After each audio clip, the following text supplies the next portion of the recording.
The Insanity of Jones, Algernon Blackwood, Chapter 1. Adventures come to the adventurous, and mysterious things fall in the way of those who, with wonder and imagination, are on the watch for them. But the majority of people go past the doors that are half ajar, thinking them closed, and fail to notice the faint stirrings of the great curtain that hangs ever in the form of appearances between them and the world of causes behind.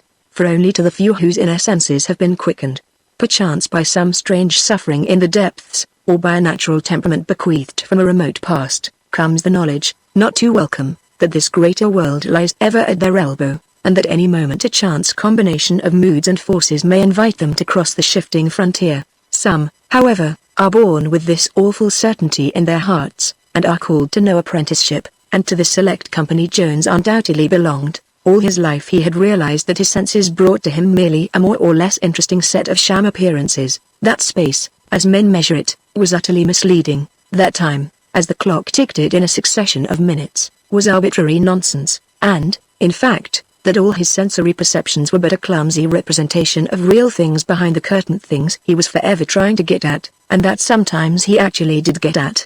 He had always been tremblingly aware that he stood on the borderland of another region, a region where time and space were merely forms of thought, where ancient memories lay open to the sight, and where the forces behind each human life stood plainly revealed, and he could see the hidden springs at the very heart of the world.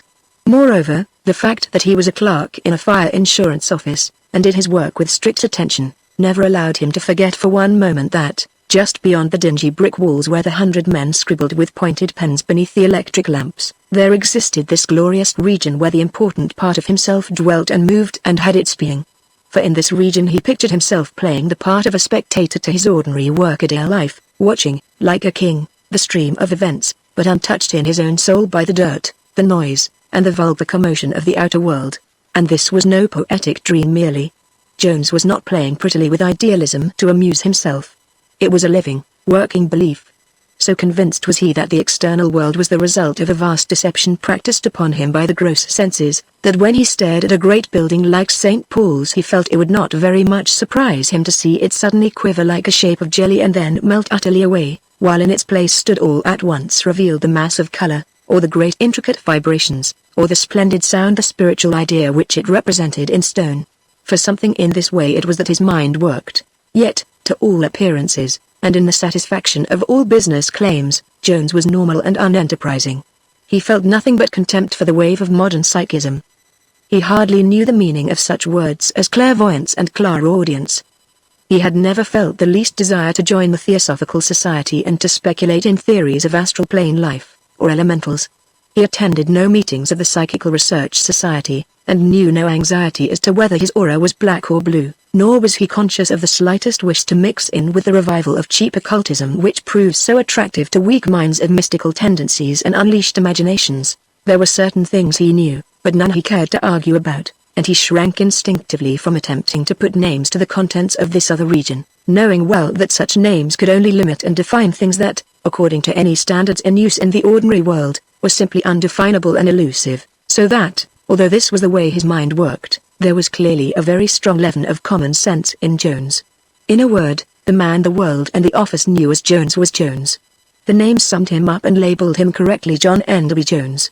Among the things that he knew, and therefore never cared to speak or speculate about, one was that he plainly saw himself as the inheritor of a long series of past lives, the net result of painful evolution, always as himself, of course, but in numerous different bodies, each determined by the behavior of the preceding one.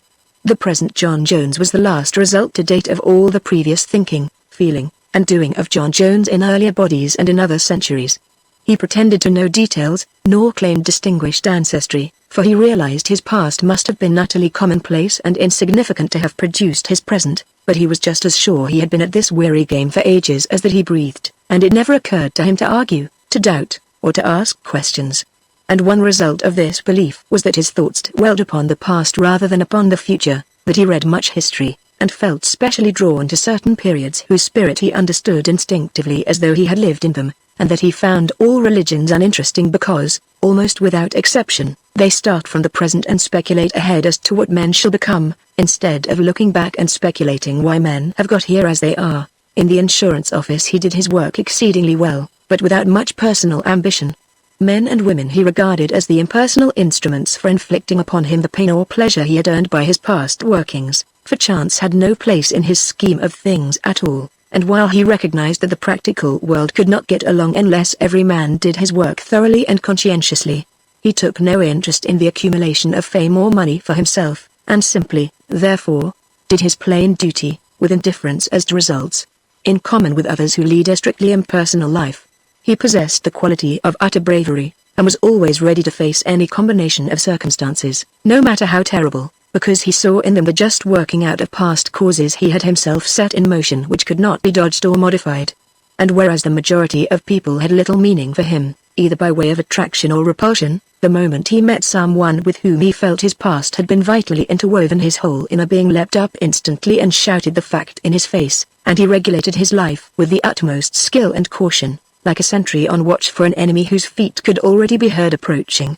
Thus, while the great majority of men and women left him uninfluenced since he regarded them as so many souls merely passing with him along the great stream of evolution, there were, here and there, individuals with whom he recognized that his smallest intercourse was of the gravest importance.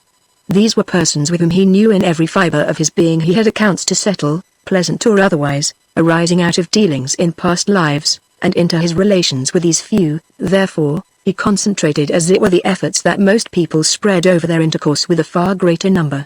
By what means he picked out these few individuals only those conversant with the startling processes of the subconscious memory may say, but the point was that Jones believed the main purpose, if not quite the entire purpose, of his present incarnation lay in his faithful and thorough settling of these accounts, and that if he sought to evade the least detail of such settling, no matter how unpleasant, he would have lived in vain, and would return to his next incarnation with this added duty to perform. For according to his beliefs there was no chance, and could be no ultimate shirking, and to avoid a problem was merely to waste time and lose opportunities for development. And there was one individual with whom Jones had long understood clearly he had a very large account to settle, and towards the accomplishment of which all the main currents of his being seemed to bear him with unswerving purpose. For, when he first entered the insurance office as a junior clerk 10 years before, and through a glass door had caught sight of this man seated in an inner room, one of his sudden overwhelming flashes of intuitive memory had burst up into him from the depths, and he had seen, as in a flame of blinding light, a symbolical picture of the future rising out of a dreadful past, and he had, without any act of definite volition, marked down this man for a real account to be settled. With that man I shall have much to do, he said to himself, as he noted the big face look up and meet his eye through the glass. There is something I cannot shirk, a vital relation out of the past of both of us. And he went to his desk trembling a little, and with shaking knees, as though the memory of some terrible pain had suddenly laid its icy hand upon his heart and touched the scar of a great horror. It was a moment of genuine terror when their eyes had met through the glass door, and he was conscious of an inward shrinking and loathing that seized upon him with great violence and convinced him in a single second that the settling of this account would be almost, perhaps, more than he could manage.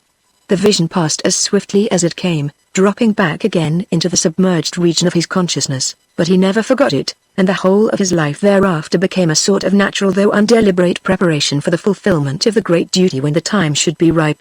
In those days 10 years ago this man was the assistant manager, but had since been promoted as manager to one of the company's local branches, and soon afterwards Jones had likewise found himself transferred to this same branch.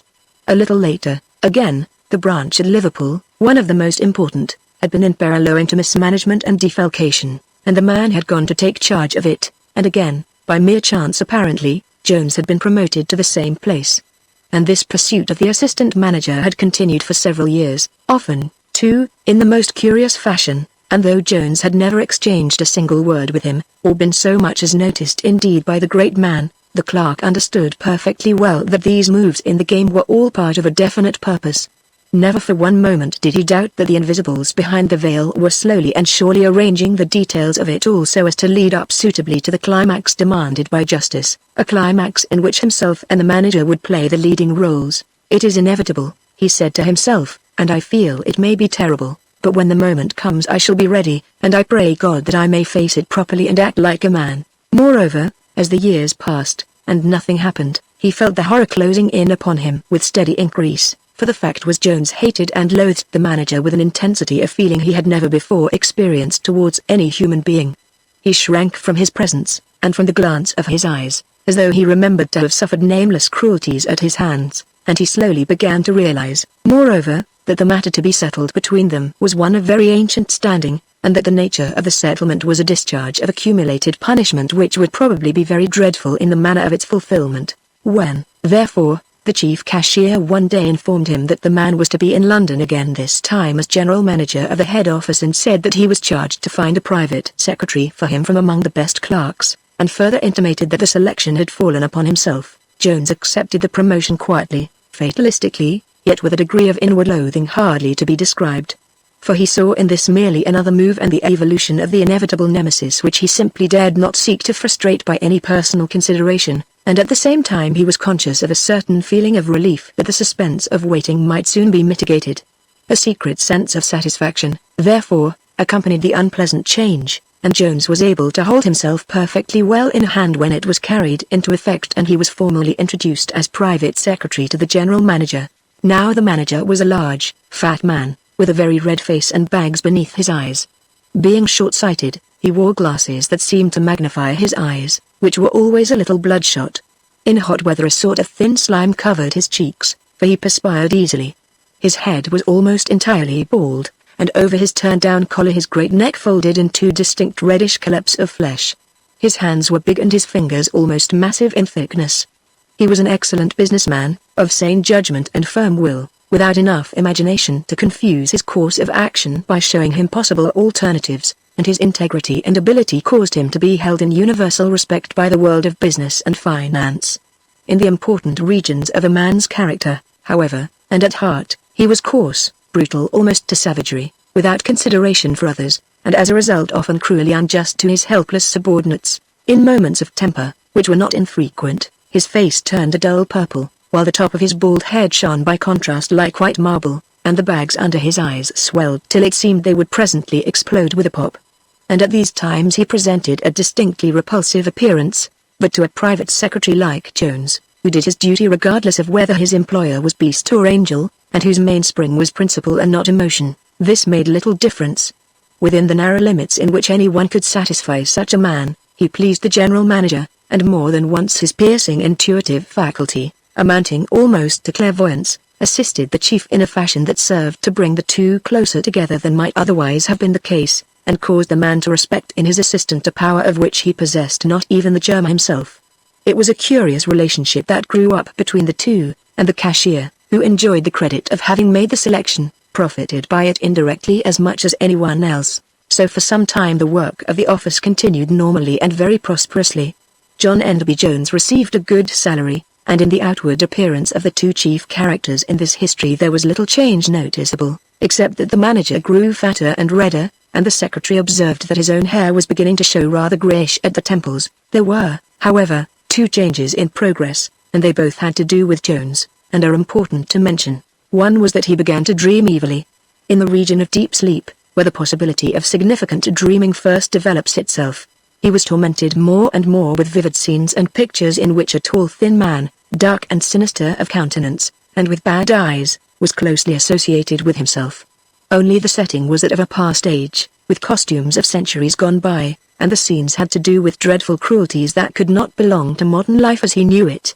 The other change was also significant, but is not so easy to describe, for he had in fact become aware that some new portion of himself, hitherto unawakened, had stirred slowly into life out of the very depths of his consciousness.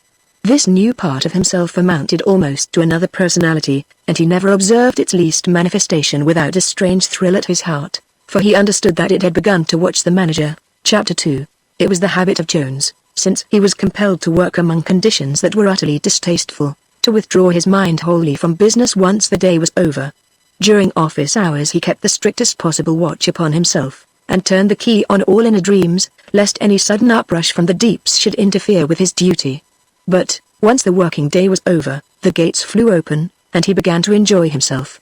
He read no modern books on the subjects that interested him, and, as already said, he followed no course of training, nor belonged to any society that dabbled with half-told mysteries, but, once released from the office desk in the manager's room, he simply and naturally entered the other region, because he was an old inhabitant, a rightful denizen, and because he belonged there.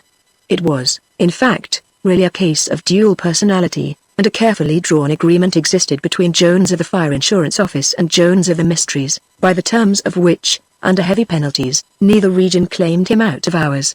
For the moment he reached his rooms under the roof in Bloomsbury, and had changed his city coat to another, the iron doors of the office clanged far behind him, and in front, before his very eyes, rolled up the beautiful gates of ivory, and he entered into the places of flowers and singing and wonderful veiled forms. Sometimes he quite lost touch with the outer world, forgetting to eat his dinner or go to bed, and lay in a state of trance, his consciousness working far out of the body. And on other occasions he walked the streets on air, halfway between the two regions, unable to distinguish between incarnate and discarnate forms, and not very far, probably, beyond the strata where poets, saints, and the greatest artists have moved and thought and found their inspiration. But this was only when some insistent bodily claim prevented his full release, and more often than not he was entirely independent of his physical portion and free of the real region, without let or hindrance. One evening he reached home utterly exhausted after the burden of the day's work. The manager had been more than usually brutal, unjust, ill-tempered, and Jones had been almost persuaded out of his settled policy of contempt into answering back. Everything seemed to have gone amiss, and the man's coarse, underbred nature had been in the ascendant all day long. He had thumped the desk with his great fists, abused, found fault unreasonably, uttered outrageous things, and behaved generally as he actually was beneath the thin veneer of acquired business varnish. He had done and said everything to wound all that was woundable in an ordinary secretary, and though Jones fortunately dwelt in a region from which he looked down upon such a man as he might look down on the blundering of a savage animal, the strain had nevertheless told severely upon him, and he reached home wondering for the first time in his life whether there was perhaps a point beyond which he would be unable to restrain himself any longer, for something out of the usual had happened. At the close of a passage of great stress between the two, every nerve in the secretary's body tingling from undeserved abuse, the manager had suddenly turned full upon him, in the corner of the private room where the safes stood, in such a way that the glare of his red eyes, magnified by the glasses, looked straight into his own.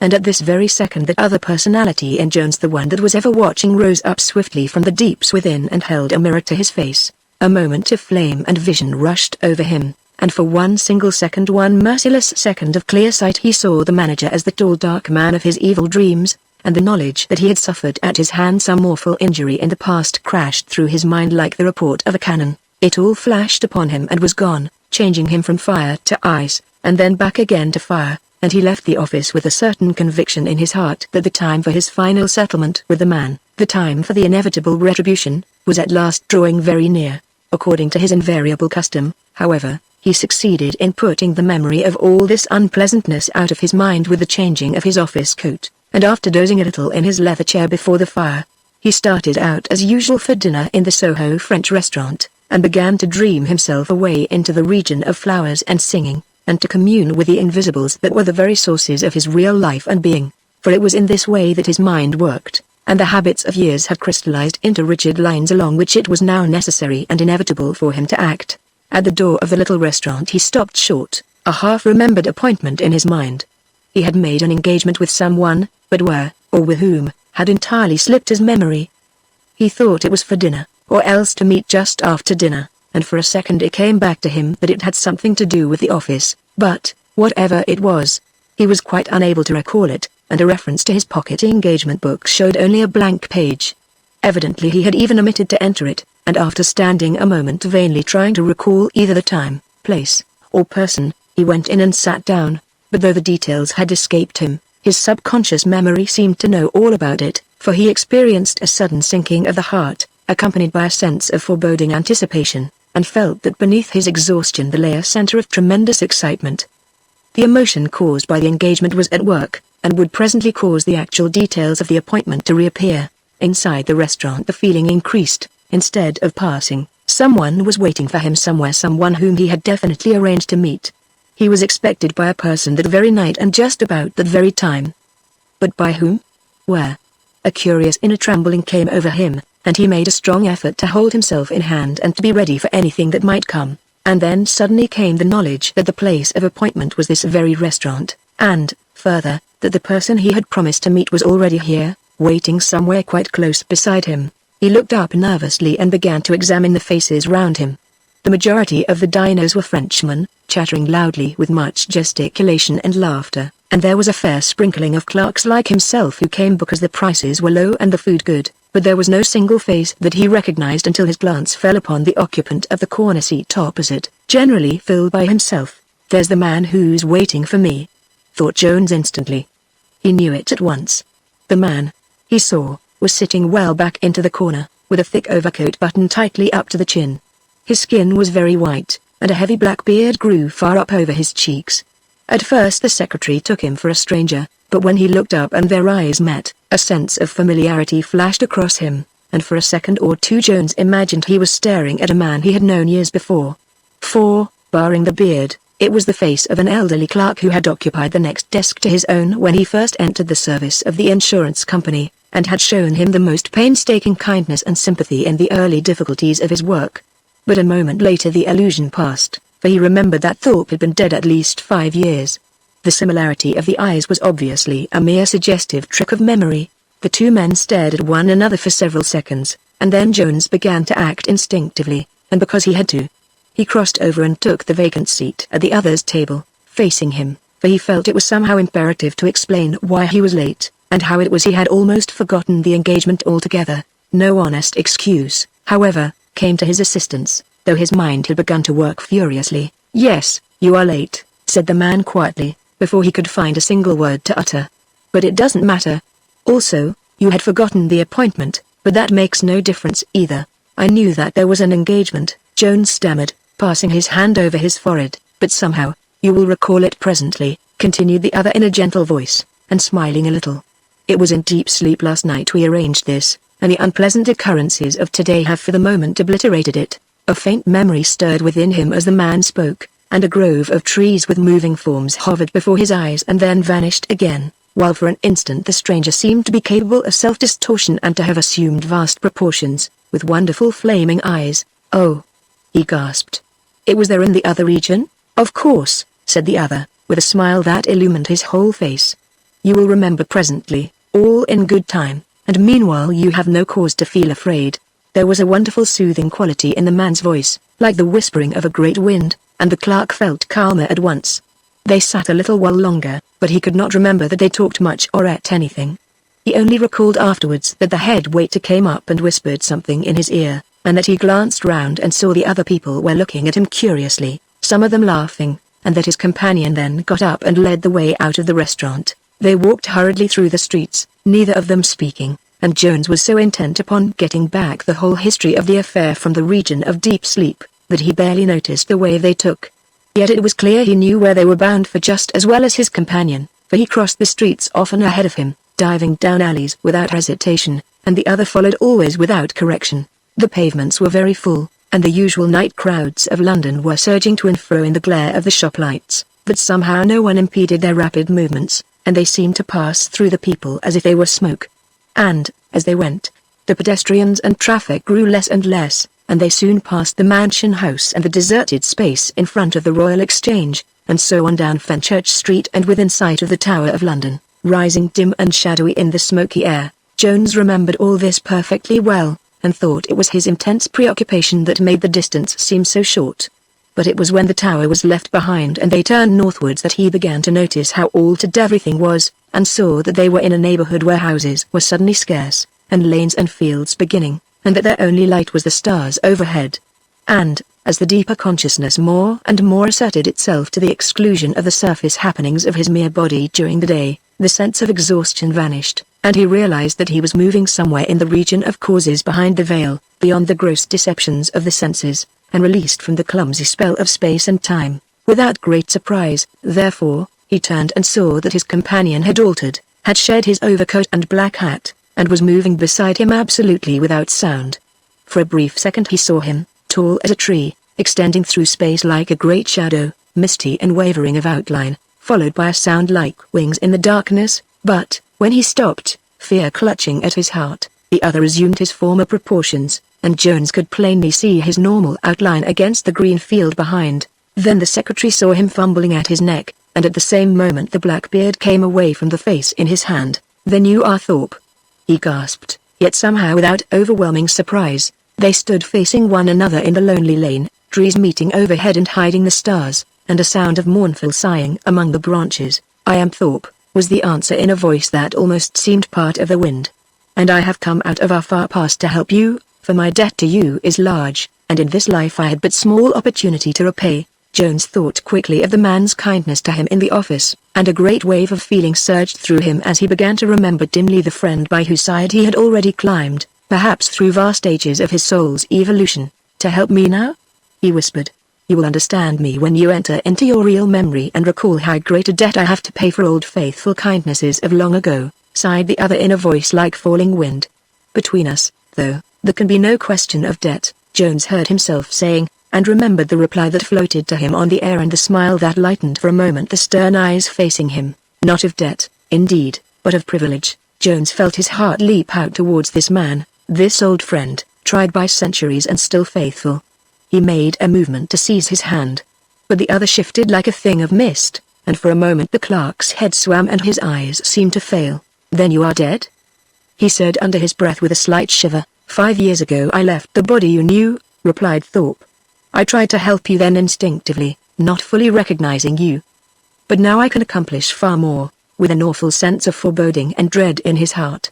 The secretary was beginning to understand. "It has to do with your past dealings with the manager," came the answer, as the wind rose louder among the branches overhead and carried off the remainder of the sentence into the air. Jones's memory, which was just beginning to stir among the deepest layers of all, shut down suddenly with a snap, and he followed his companion over fields and down sweet-smelling lanes where the air was fragrant and cool, till they came to a large house, standing gaunt and lonely in the shadows at the edge of a wood. It was wrapped in utter stillness, with windows heavily draped in black, and the clerk, as he looked, felt such an overpowering wave of sadness invade him that his eyes began to burn and smart, and he was conscious of a desire to shed tears. The key made a harsh noise as it turned in the lock, and when the door swung open into a lofty hall they heard a confused sound of rustling and whispering, as of a great throng of people pressing forward to meet them. The air seemed full of swaying movement, and Jones was certain he saw hands held aloft and dim faces claiming recognition, while in his heart, already oppressed by the approaching burden of vast accumulated memories, he was aware of the uncoiling of something that had been asleep for ages. As they advanced he heard the doors close with a muffled thunder behind them, and saw that the shadows seemed to retreat and shrink away towards the interior of the house, carrying the hands and faces with them. He heard the wind singing round the walls and over the roof, and its wailing voice mingled with the sound of deep, collective breathing that filled the house like the murmur of a sea, and as they walked up the broad staircase and through the vaulted rooms, where pillars rose like the stems of trees, he knew that the building was crowded, row upon row, with the thronging memories of his own long past. "This is the house of the past," whispered Thorpe beside him, as they moved silently from room to room, "the house of your past. It is full from cellar to roof with the memories of what you have done, thought, and felt from the earliest stages of your evolution until now. The house climbs up almost to the clouds, and stretches back into the heart of the wood you saw outside, but the remoter halls are filled with the ghosts of ages ago too many to count, and even if we were able to waken them you could not remember them now. Someday, though, they will come and claim you, and you must know them, and answer their questions, for they can never rest till they have exhausted themselves again through you, and justice has been perfectly worked out. But now follow me closely, and you shall see the particular memory for which I am permitted to be your guide, so that you may know and understand a great force in your present life, and may use the sword of justice, or rise to the level of a great forgiveness, according to your degree of power." Icy thrills ran through the trembling clerk, and as he walked slowly beside his companion he heard from the vaults below, as well as from more distant regions of the vast building, the stirring and sighing of the serried ranks of sleepers, sounding in the still air like a chord swept from unseen strings stretched somewhere among the very foundations of the house. Stealthily, picking their way among the great pillars, they moved up the sweeping staircase and through several dark corridors and halls, and presently stopped outside a small door in an archway where the shadows were very deep. "Remain close by my side, and remember to utter no cry," whispered the voice of his guide, and as the clerk turned to reply he saw his face was stern to whiteness and even shone a little in the darkness.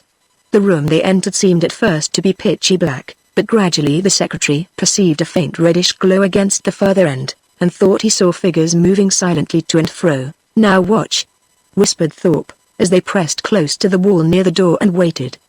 "But remember to keep absolute silence.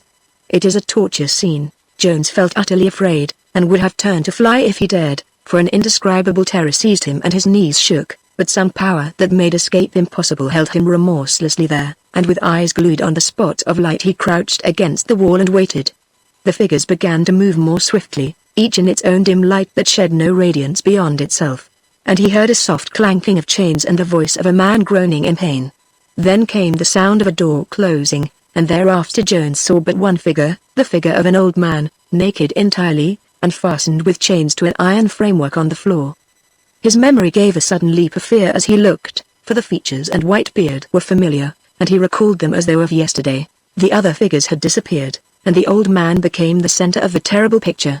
Slowly, with ghastly groans, as the heat below him increased into a steady glow, the aged body rose in a curve of agony, resting on the iron frame only where the chains held wrists and ankles fast. Cries and gasps filled the air, and Jones felt exactly as though they came from his own throat, and as if the chains were burning into his own wrists and ankles, and the heat scorching the skin and flesh upon his own back. He began to writhe and twist himself. "Spain," whispered the voice at his side, "and 400 years ago, and the purpose?"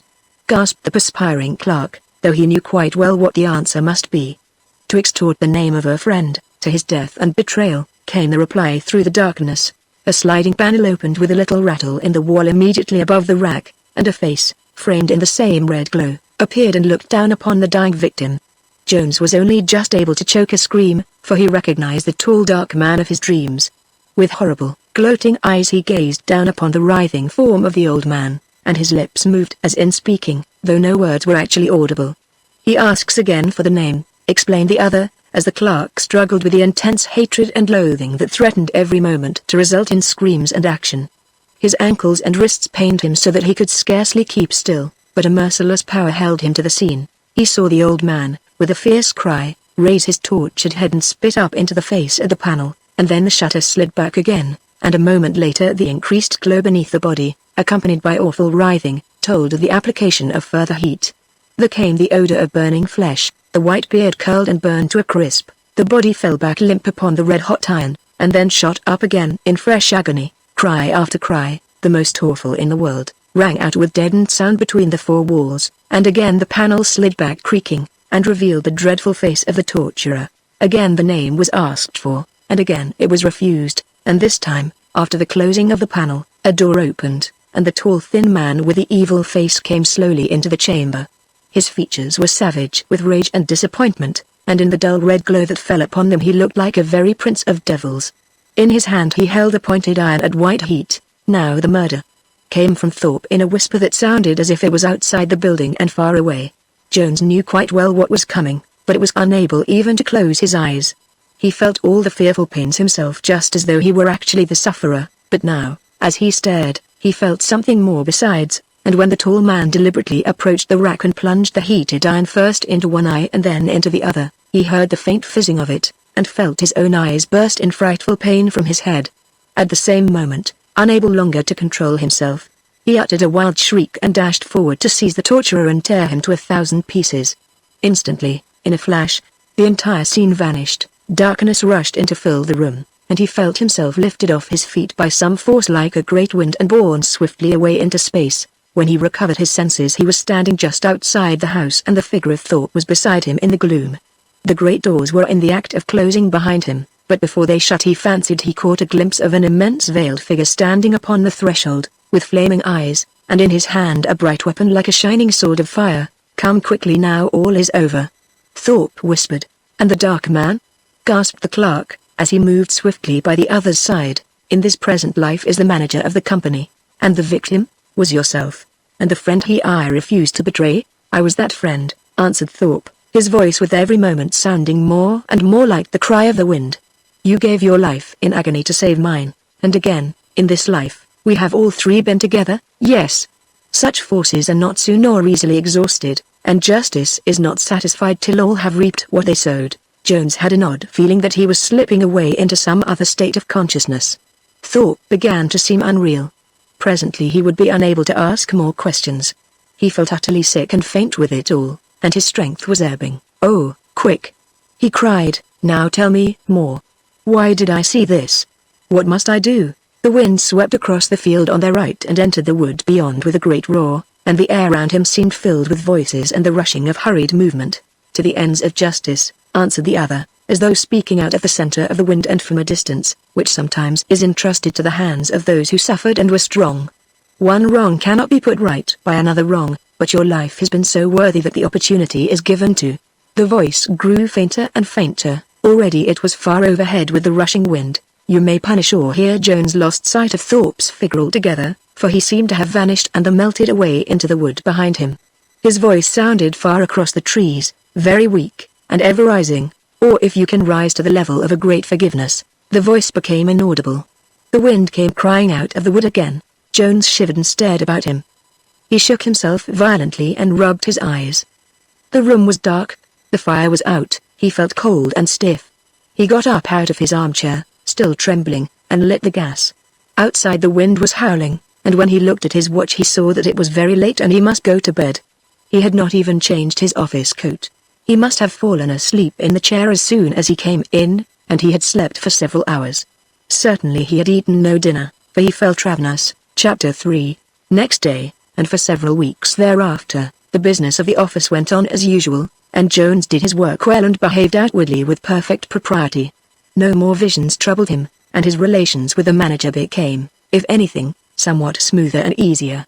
True, the man looked a little different, because the clerk kept seeing him with his inner and outer eye promiscuously, so that one moment he was broad and red-faced, and the next he was tall, thin, and dark, enveloped, as it were, in a sort of black atmosphere tinged with red.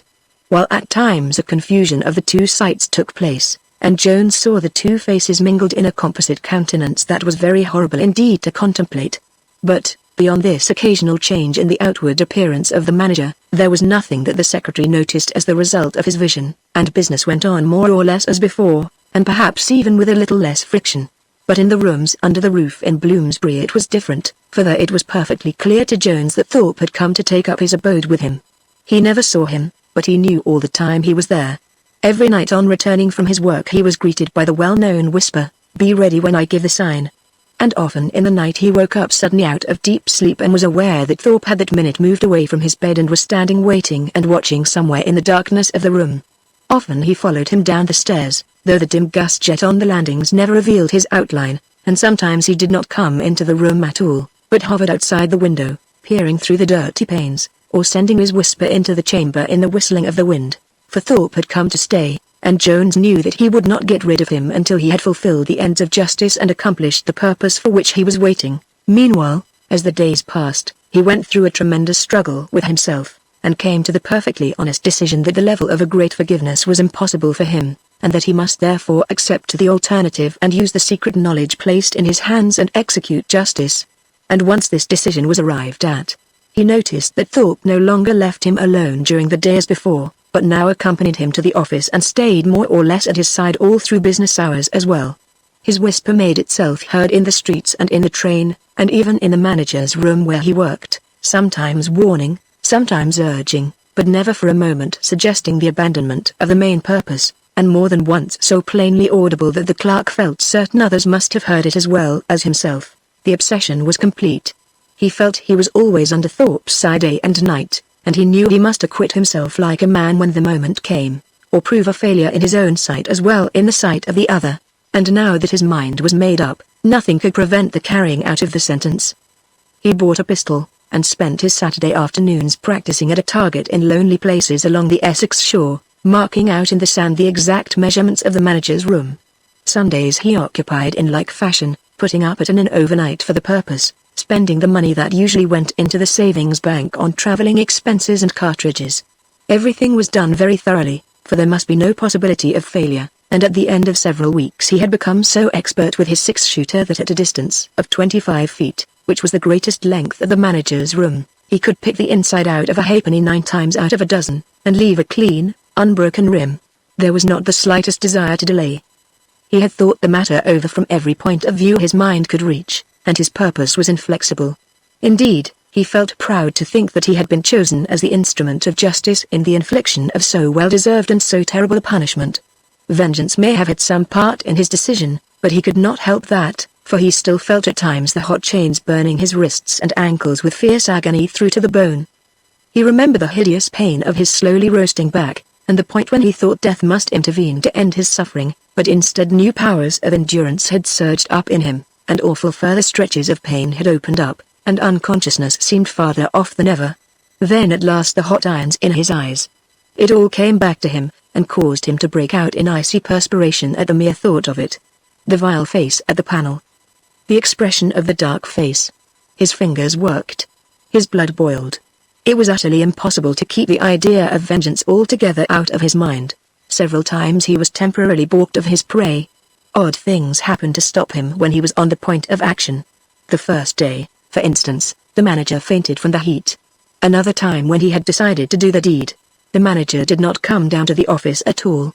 And a third time, when his hand was actually in his hip pocket, he suddenly heard Thorpe's horrid whisper telling him to wait, and turning, he saw that the head cashier had entered the room noiselessly without his noticing it. Thorpe evidently knew what he was about, and did not intend to let the clerk bungle the matter. He fancied, moreover, that the head cashier was watching him. He was always meeting him in unexpected corners and places, and the cashier never seemed to have an adequate excuse for being there. His movements seemed suddenly of particular interest to others in the office as well, for clerks were always being sent to ask him unnecessary questions, and there was apparently a general design to keep him under a sort of surveillance, so that he was never much alone with the manager in the private room where they worked. And once the cashier had even gone so far as to suggest that he could take his holiday earlier than usual if he liked, as the work had been very arduous of late and the heat exceedingly trying. He noticed, too, that he was sometimes followed by a certain individual in the streets, a careless-looking sort of man, who never came face to face with him, or actually ran into him, but who was always in his train or omnibus, and whose eye he often caught observing him over the top of his newspaper, and who on one occasion was even waiting at the door of his lodgings when he came out to dine. There were other indications too, of various sorts, that led him to think something was at work to defeat his purpose, and that he must act at once before these hostile forces could prevent, and so the end came very swiftly, and was thoroughly approved by Thorpe. It was towards the close of July, and one of the hottest days London had ever known, for the city was like an oven, and the particles of dust seemed to burn the throats of the unfortunate toilers in street and office. The portly manager, who suffered cruelly owing to his size, came down perspiring and gasping with the heat. He carried a light-colored umbrella to protect his head. He'll want something more than that, though. Jones laughed quietly to himself when he saw him enter. The pistol was safely in his hip pocket, every one of its 6 chambers loaded. The manager saw the smile on his face, and gave him a long steady look as he sat down to his desk in the corner. A few minutes later he touched the bell for the head cashier a single ring and then asked Jones to fetch some papers from another safe in the room upstairs. A deep inner trembling seized the secretary as he noticed these precautions, for he saw that the hostile forces were at work against him, and yet he felt he could delay no longer and must act that very morning, interference or no interference. However, he went obediently up in the lift to the next floor, and while fumbling with the combination of the safe, known only to himself, the cashier, and the manager, he again heard Thorpe's horrid whisper just behind him. "You must do it today. You must do it today." He came down again with the papers, and found the manager alone. The room was like a furnace, and a wave of dead heated air met him in the face as he went in. The moment he passed the doorway he realized that he had been the subject of conversation between the head cashier and his enemy. They had been discussing him. Perhaps an inkling of his secret had somehow got into their minds. They had been watching him for days past. They had become suspicious, clearly. He must act now, or let the opportunity slip by perhaps forever. He heard Thorpe's voice in his ear, but this time it was no mere whisper, but a plain human voice, speaking out loud. "Now," it said. "Do it now." The room was empty. Only the manager and himself were in it. Jones turned from his desk where he had been standing, and locked the door leading into the main office. He saw the army of clerks scribbling in their shirt sleeves, for the upper half of the door was of glass. He had perfect control of himself, and his heart was beating steadily. The manager, hearing the key turn in the lock, looked up sharply. "What's that you're doing?" he asked quickly. "Only locking the door, sir," replied the secretary in a quite even voice. "Why? Who told you to?" "The voice of justice, sir," replied Jones, looking steadily into the hated face. The manager looked black for a moment, and stared angrily across the room at him. Then suddenly his expression changed as he stared, and he tried to smile. It was meant to be a kind smile evidently, but it only succeeded in being frightened. "That is a good idea in this weather," he said lightly, "but it would be much better to lock it on the outside, wouldn't it, Mr. Jones? "I think not, sir. You might escape me then." "Now you can't." Jones took his pistol out and pointed it at the other's face. Down the barrel he saw the features of the tall dark man, evil and sinister. Then the outline trembled a little and the face of the manager slipped back into its place. It was white as death, and shining with perspiration. "You tortured me to death 400 years ago," said the clerk in the same steady voice, "and now the dispensers of justice have chosen me to punish you." The manager's face turned to flame, and then back to chalk again. He made a quick movement towards the telephone bell, stretching out a hand to reach it, but at the same moment Jones pulled the trigger and the wrist was shattered, splashing the wall behind with blood. "That's one place where the chains burned," he said quietly to himself. His hand was absolutely steady, and he felt that he was a hero. The manager was on his feet, with a scream of pain, supporting himself with his right hand on the desk in front of him. But Jones pressed the trigger again, and a bullet flew into the other wrist, so that the big man, deprived of support, fell forward with a crash onto the desk. "You damned madman!" shrieked the manager. "Drop that pistol." "That's another place," was all Jones said, still taking careful aim for another shot. The big man, screaming and blundering, scrambled beneath the desk, making frantic efforts to hide, but the secretary took a step forward and fired 2 shots in quick succession into his projecting legs, hitting first one ankle and then the other, and smashing them horribly. "2 more places where the chains burnt," he said, going a little nearer. The manager, still shrieking, tried desperately to squeeze his bulk behind the shelter of the opening beneath the desk, but he was far too large, and his bald head protruded through on the other side. Jones caught him by the scruff of his great neck and dragged him yelping out onto the carpet. He was covered with blood, and flopped helplessly upon his broken wrists. "Be quick now," cried the voice of Thorpe. There was a tremendous commotion and banging at the door, and Jones gripped his pistol tightly. Something seemed to crash through his brain, clearing it for a second, so that he thought he saw beside him a great veiled figure, with drawn sword and flaming eyes, and sternly approving attitude. "Remember the eyes! Remember the eyes!" hissed Thorpe in the air above him. Jones felt like a god, with a god's power. Vengeance disappeared from his mind. He was acting impersonally as an instrument in the hands of the invisibles who dispense justice and balance accounts. He bent down and put the barrel close into the other's face, smiling a little as he saw the childish efforts of the arms to cover his head. Then he pulled the trigger, and a bullet went straight into the right eye, blackening the skin. Moving the pistol 2 inches the other way, he sent another bullet crashing into the left eye. Then he stood upright over his victim with a deep sigh of satisfaction. The manager wriggled convulsively for the space of a single second, and then lay still in death. There was not a moment to lose, for the door was already broken in and violent hands were at his neck. Jones put the pistol to his temple and once more pressed the trigger with his finger. But this time there was no report. Only a little dead click answered the pressure, for the secretary had forgotten that the pistol had only 6 chambers, and that he had used them all. He threw the useless weapon onto the floor, laughing a little out loud, and turned, without a struggle, to give himself up. "I had to do it," he said quietly, while they tied him. "It was simply my duty. And now I am ready to face the consequences, and Thorpe will be proud of me. For justice has been done and the gods are satisfied." He made not the slightest resistance, and when the 2 policemen marched him off through the crowd of shuddering little clerks in the office, he again saw the veiled figure moving majestically in front of him, making slow sweeping circles with the flaming sword, to keep back the host of faces that were thronging in upon him from the other region.